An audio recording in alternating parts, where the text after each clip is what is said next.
Get 5 coffins ready. Hey everyone, welcome to my guide for Sobek. Sobek is a guardian who's seen the soul lane and the support role, although right now he's much better than the support role since bruiser builds for guardians aren't great, although Manticore Spikes is making a comeback, so it's a big plus for him when it comes to soul lane builds. He focuses on medium damage and constantly, and I mean constantly, harassing his enemies and making it feel impossible for them to get anything done, making him good for newer players since if you make a mistake, it's not the end of the world since another one of your abilities is right around the corner. Plus his abilities are all very easy to hit big AoE abilities, other than one, so there's very little in the way of skill, again outside of one ability. So in most hands he's a moderately effective support that lacks a real punch like a Maui or Yomojo ultimate, but in a master's hands he can single-handedly win matches with one single ability. Build-wise, Sobek goes for the usual fare for supports with a propensity for cooldown reduction in Joy of Joys. He works well with movement speed too, and Relic Dagger as well as Pridwin both got a whole lot better this patch. Pridwin providing the CDR, and Relic Dagger providing the movement speed. Relics-wise, Sobek is very flexible. He likes Blink, although unlike other gods, he's not tied to it. He usually only needs Blink if he's against gods who could zone him out with hard CC or damage. Then, you can go aggressive relics like Sunder or Horrific Emblem for a nice boost to your aggression, but if his Shell or Meditation is in order, he can do that too. Sobek can really do it all relics-wise. Shard-wise though, it's just Horn Shard. Let's get into a classic, simple passive.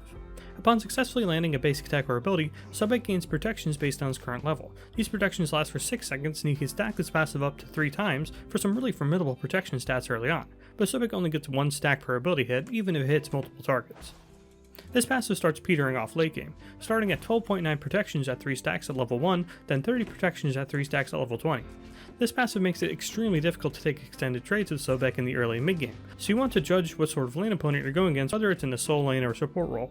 Either they want to take long trades like a Hachiman and Atlas lane, or they're more burst oriented like say an Emir and Martikuras lane. Against lanes who focus on more sustained trades, Sobek thrives, and it's almost impossible to deal with him, especially in your level 2 and 3 fights. But if Sobek can be quickly bursted and can't force an extended trade as a result of that, he's not ineffective as a character, it just means he can't play the way he wants to play in the early game, and by that I mean being really annoying. So if you're new to the support or solo lane role and don't know how other characters and lane combos operate, watch closely on how they play and try to judge if they're more burst or more trade oriented. The trade oriented ones are the ones you're going to want to get aggressive on, since you can soak up far more damage than they can in the early game. Hopefully I didn't run out of footage of Sobek just basic attacking in minion way for that explanation, but just in case, let's move on to his legendary first ability. Sobek dashes forward and will stop on the first enemy hit. He will damage, stun, and pull over his head the first enemy hit with this ability.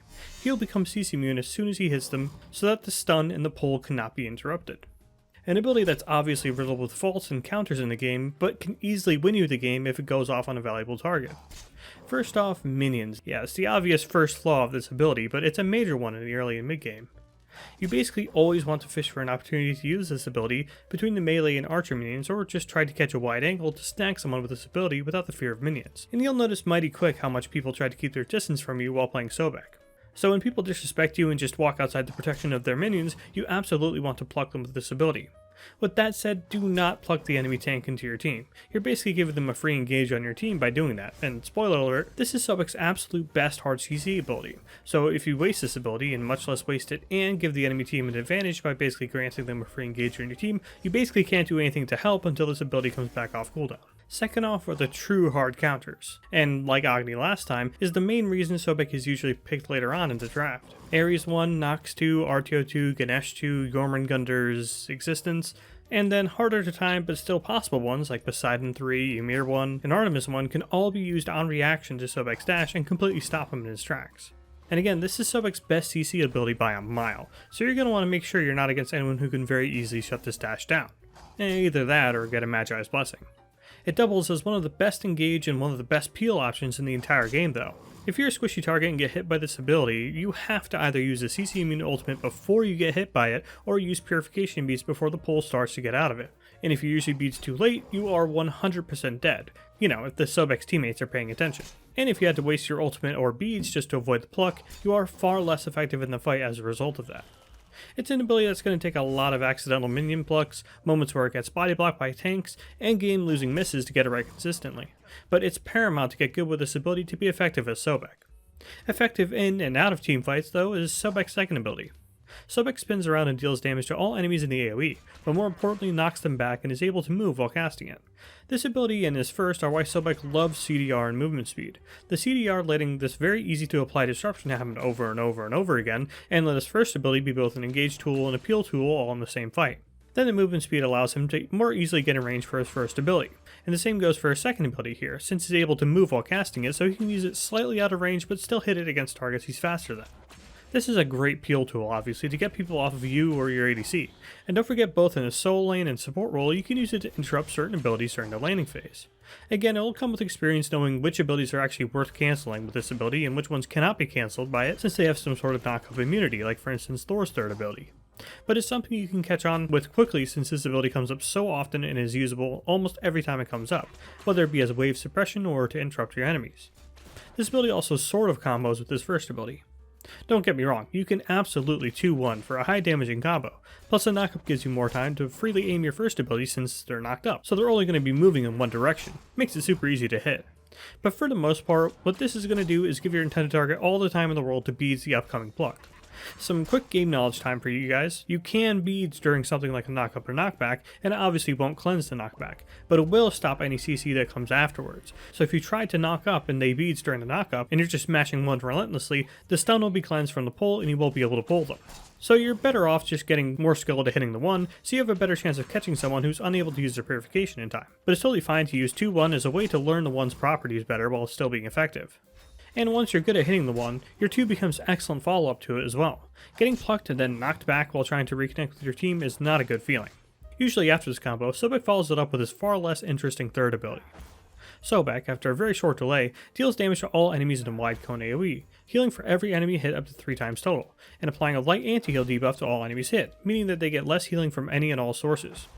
This is most certainly an ability in SMITE. The anti-heal aspect is definitely something you want to keep in mind with Sobek, especially since you tend to want to pick him later in a draft anyways, so if you see no good way to stop your first ability and some decent healing on the enemy team, Sobek becomes an even better choice, although obviously the anti-heal shouldn't be the only reason you pick Sobek. Also, the short delay means you can flick the ability at the very last moment to make sure you hit your target, but given how big the AoE is, I hope you're going to hit them anyways. Just throw this ability out whenever you get the chance for some of that extra health and dealing a bit of damage, and you'll still be applying that anti-heal anyway, so it's still effective. Also effective in most situations is Sobek's ultimate. Sobek becomes CC immune and submerges himself for up to 5 seconds, making him unable to take any other actions other than move or cancel this ability, but he's still able to take damage. While submerged, he has 15% bonus protections, regenerates significant amounts of mana, and will slow all enemies in AoE. Yet another reason movement speed is so good on Sobek.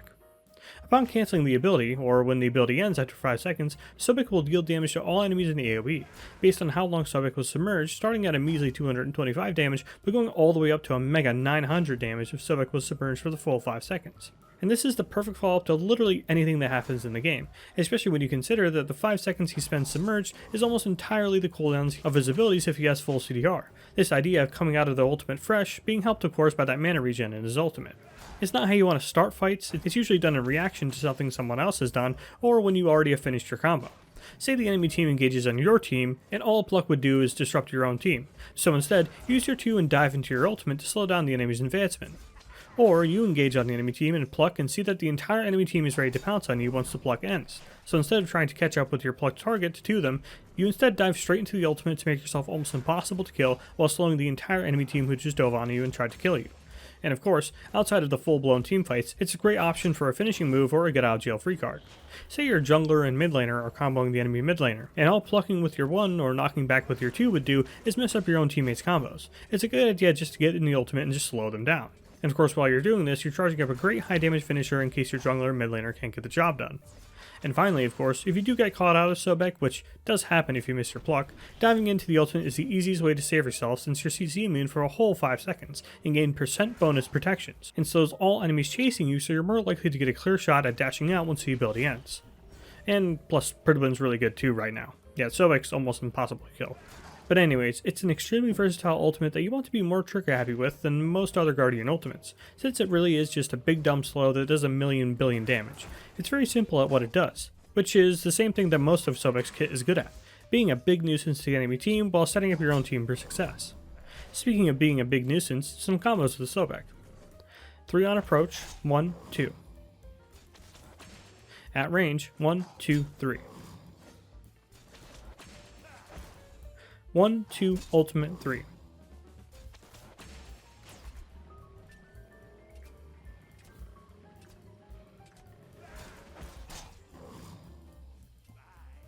Blink 1, 2, ultimate 3.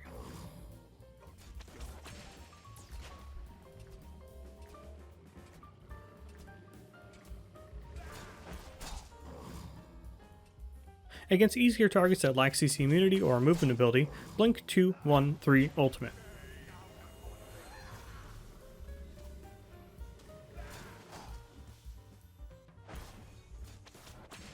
For ability leveling, you want your 3 at level 1 since it does the same damage as your 2, plus gives you a bit of healing while tanking the buff camps, and your 1 at level 3. Although against weak duo lanes, you can go your 1 at level 3 instead. From there you max your 2, your 3, then your 1, leveling the ultimate whenever you can. We're on a bit of a roll here with old gods who are still relevant with almost no major changes to their core kit. Sobek goes way back to the original 13 god list, and what's happened to him? Almost nothing other than routine balance changes. He defined the bully-oriented guardian in SMITE and still kills it in that role. In return though, his engage in fights isn't the best, as his only real big wow ability that locks down targets is his single target and very easily countered pluck. But in situations where other roles have reliable CC to pick up the slack like an assassin or warrior, or you're creating a composition where picking out single targets and obliterating them is the idea, Sobek is perfect. He can be both a constant disruption to the enemy front line to peel for his teammates with his ultimate and single out important targets with his 1-2 combo at the same time. It'll definitely take some time to master the pluck, and missing it can definitely lose you some fights all on its own. And it can be easy sometimes to spam out and underutilize his second ability and ultimate. But if you're looking to spice up the support role a bit, or are looking for a unique solo laner who literally can't die in either role, Sobek might be worth looking into. That's all I have on Sobek for now. Thanks for watching.